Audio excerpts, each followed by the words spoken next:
Have you ever started a fitness plan or gone on a goal and you see some progress and then you find yourself sneaking in things, or there's some ways that you sabotage stuff along the way or sabotage your results, and then you kind of drift off course? I'm going to talk about progress, and it often breaks down at the exact moment we begin to improve. I don't know if you've experienced this before, but energy, I mean, I think it rises. It gives us hope. The hope returns here, and something shifts. And we end up doing some habits, or we kind of get a little cocky in our behaviors, and then the momentum fades. It might not even be with our habits or anything like that. It could be with our thinking. And this pattern, it's common, rarely talked about. People assume that it's failure. Like, oh my gosh, I'm on this thing until I'm off this thing. I've got to get back on the wagon again. I always seem to mess up somewhere along the way. And in reality, and this is a big awareness podcast here today, it's most fragile when the progress that you're feeling is real. And it's because growth, it starts to shift your identity. I know many of us, we don't think of it as we head out the door and going, oh my gosh, I'm going after my goal. We don't realize that it's required to shift who we are and who we're becoming. And sometimes if we haven't gotten behind that, when we start to shift and make changes, and we're brought into that little contrast area, some complications happen and we go back into a comfort zone or some old habits. Like when results appear, the expectations increase, the pressure increases, old habits feel a bit threatened. You might get advice from other people, and your mind is looking for familiar ground. So comfort feels a little bit safer here. And even when expansion is desired, and not to take you away from anything saying, hey, I don't think my goals are not important. It's not like I'm making that assumption. I believe that you think your goals are majorly important. It's just this inner tension that we tend to have. It quietly pulls us back into old, comfortable patterns, even if the patterns aren't very comfortable. And we find ourselves in little habits, and we justify things, and we procrastinate. And man, we're going to talk about all those things today, so get ready to take some notes. If you're not taking notes, you can at least listen to them. Speaking of patterns, if this story or anything I'm sharing with you today really feels familiar, and you want help stabilizing your progress without burning out and without getting into that start and stop cycle again, I encourage you to head over to talktoperry.com. You can remember those words, talktoperry.com, just like it sounds, talktoperry.com. I'd love to help you protect your momentum and build results that last for a long, long time while you're keeping your energy steady and reaching all of your goals. That's over at talktoperry.com. I'm dropping that in the lower third if you're watching the video. So early success. This is some of the stuff that I've experienced over the years because I was in that start-stop. It wasn't even a stop. It was like I would start and somehow drift off course.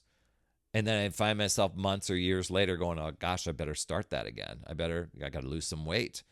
And I keep getting heavier and heavier. And questions creep in about the progress. Is it going to last? That was a big thing for me. If I'm going to start this exercise thing, can I sustain this? What if I put in all that time and energy and I don't get results? Feeling like the guy on Back to the Future saying, I just can't handle that type of rejection, But fear of losing momentum, that can really replace our focus. Just that fear. It's all of a sudden we're not focused on our goals again. We're worried about what will happen. People start watching results so closely. And every small fluctuation, whether it's a scale or being able to show up for your workout, whatever, it feels personal. And this mental shift, it really drains our energy and disrupts this rhythm and excitement as we're going for our goal. And another form of sabotage, I think, really shows up in overcorrection. A lot of people do this. They start working out. They start pushing harder.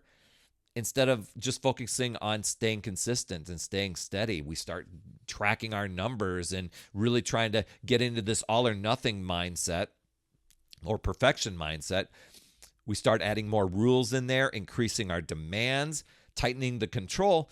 And what once felt natural, like I can do this, I've got momentum, all of a sudden the pressure is removing the ease.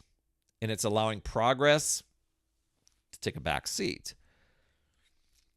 Success can expose really your unfinished beliefs. And that's the amazing thing, because old stories start to surface about worth, discipline, even identity. And that was a big thing for me. It's like, who am I when I'm at my ideal, healthy, fit self? And I really hadn't gotten into that mindset or that mode. That was future Perry's problem. It was like, someday maybe I'll be that way, but right now I'm running a dog rescue. I've got a full-time job as a teacher. I'm driving an hour commute to and from. I'm also doing web design and video creation as a side business. I don't have time. And I could get behind that. And I could prove it to you. I don't have time. I'm overworked, but I was also overwhelmed and overweight, and I wanted to be in shape. And so I was looking for shortcuts out there, going and saying, well, these fat loss pills, will those help me out? Or these supplements over here? Or I'm searching for, maybe I should have a procedure of some sort. And I'm looking at what are the risks of that. So I started looking at those things. And I realized I was living as a person of struggle, and I wasn't trusting stability. And growth felt unfamiliar. That familiar, it really can pull strongly on us, and it makes success super unfamiliar. And without the awarenesses I'm sharing with you, we tend to return to what feels normal. Now, I know my story is probably different than yours. I'm sure it is. But distraction, that was another big one. I mean, I had so many things on my to-do list, I could easily be distracted. And if I wasn't working on my to-do list, I could find other ways to distract myself and go, oh gosh, I exercise. Yeah, I should do that. Progress, it's going to create opportunities for you. Now, I know that that's something that you've got to experience along the way. And I know it did for me, and I didn't see it until I started becoming more consistent. But when these opportunities come up, more noise gets created, more obstacles get created, and your attention can really scatter. Your focus fades, consistency gets weak. We can justify our consistency and say, well, at least I showed up for 2 days a week when your goal was 6 days a week.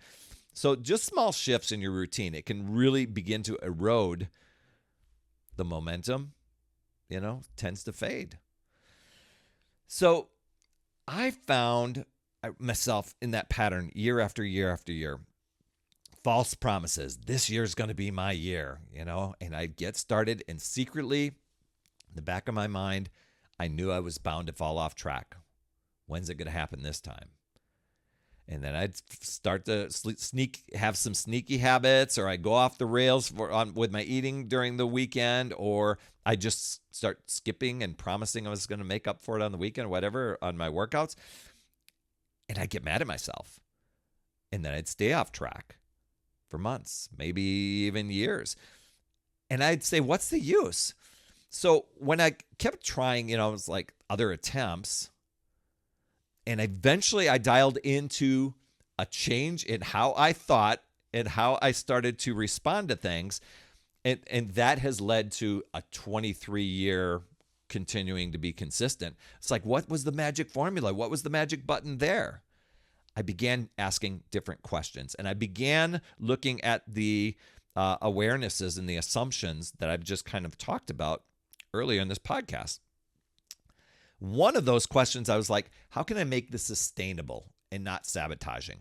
Because I was kind of looking for escape hatches along the way. When's this going to happen, or why this won't work for me? And I could justify that. I'm like, what if I just figured out ways to continue this lifelong? Not that I had to show up for competitions or anything like that, but to have a healthy lifestyle where I had the energy, I felt good in my clothing, I felt strong, I felt good with balance, I had all the other benefits and opportunities, other distractions, new obstacles to come along with, but I was willing to go on that journey, and I was paying attention to the journey. But I was like, how can I sustain this? I started looking at those things, because sustainability, it's sustainable growth. It's going to require restraint and patience, not force, not depriving yourself, but staying with what works.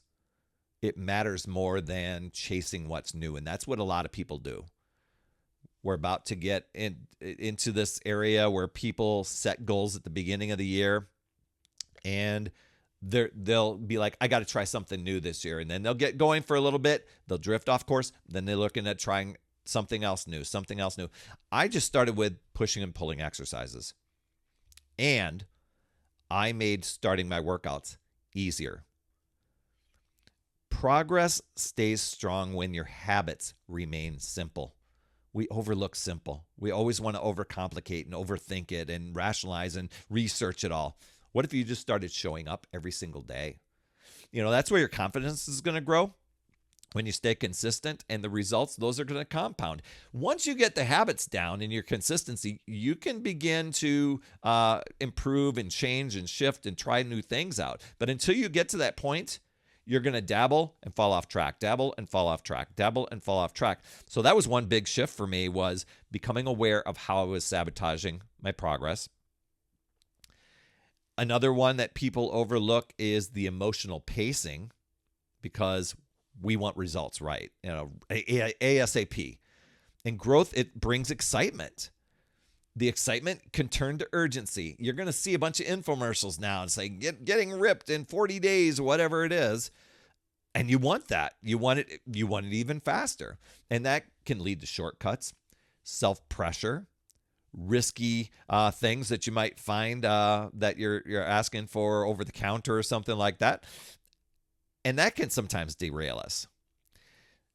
That was the big thing for me, was like, I'm going to take responsibility for my own actions. And when things don't go right, I'm going to take responsibility for it. I'm going to stop the blame game and say, well, it's because of all these things going on at work, or it's because of all these other things outside of my control. No, what can I control?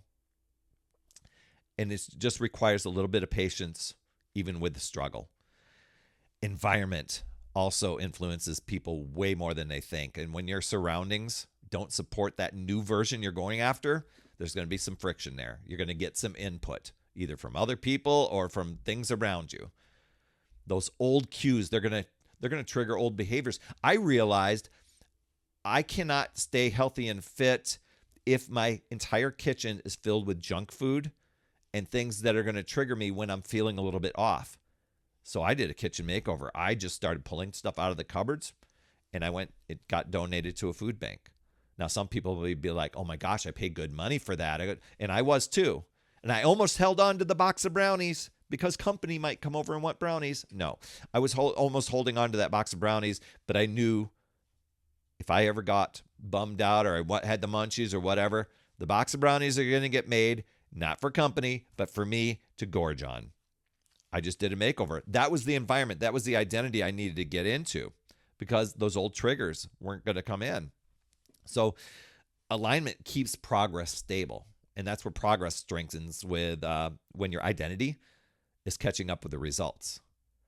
And you start shifting and start taking advantage of the opportunities around you. And you start seeing yourself as someone who sustains growth, and you change your decisions. I kept telling myself, I'm a person who shows up for my workouts. Now, that didn't mean I took action. So I'm like, okay, I need to back that up. I'm a person who shows up for my workouts, and I start my workouts, even if it's 15 minutes. And that, a couple podcasts ago, I told you about my 15-minute rule. That changed everything for me. So growth, it doesn't fail because people lack discipline. It really stalls out when success starts to feel unfamiliar. And that's where these awarenesses keep the momentum alive, because once you're aware of those things, you can make a choice and a decision about it and course correct. Patience, that's going to really protect your progress, and consistency is going to outperform any of the intensity that you're trying to do out there. If you're trying to do like, I'm going to go sign up for this crazy wild run, you work yourself to the bone to try and get in shape for that, and then you can't wait till that run is done, and then you stop. When progress starts working, staying steady becomes the real skill here. So keep moving forward. Never give up. Never stop. Just say from this day forward, I'm constantly showing up. And just learning that skill, it changes everything. You've got this, my friend. I'd love to hear your top takeaway from today. You could drop those down in the comments. I so appreciate you, and I will respond to each and every one. And as always, remember, it's never too late. We'll see you next week. That's another Power Blast podcast in the books. Thanks so much for tuning in. And remember, when you are ready to recharge your battery, make sure you go to talktoperry.com. That's talktoperry.com. That's Perry. And I want to listen. I want to hear, what's going on. I want to help you in that 15-minute call to recharge your battery and reclaim your power so that you're off and running and creating massive momentum toward your dream. Also, every day, I am delivering more motivation, support, tips, and strategies inside my free community with amazing people like yourself. And we are conquering the mindset and the fitness. I do 52 weeks of free training in there. Plus, I coach and I mentor people, as well as give you access to tons of resources and guides. It's called my Upside Down Fitness community because we work on a lot of mindset stuff, the inside stuff. And we're a fun group of people striving to make healthier habits in this awesome chapter of life. So make sure you get in there. I promise you'll absolutely love it. Just head over to upsidedownfit.com and you can get into the group. And hey, you would be an awesome friend if you get over to iTunes or wherever you listen to your podcast and leave an honest rating and review for the Power Blast podcast. It helps awesome people like you find this show even faster, and that's who I'm looking for, awesome people like you. That's all I have for this week, my friend, and just to let you know, you absolutely rock. That's all I have for this week. I'll see you on the next Power Blast podcast, and always remember, it's never too late. We'll see you next week.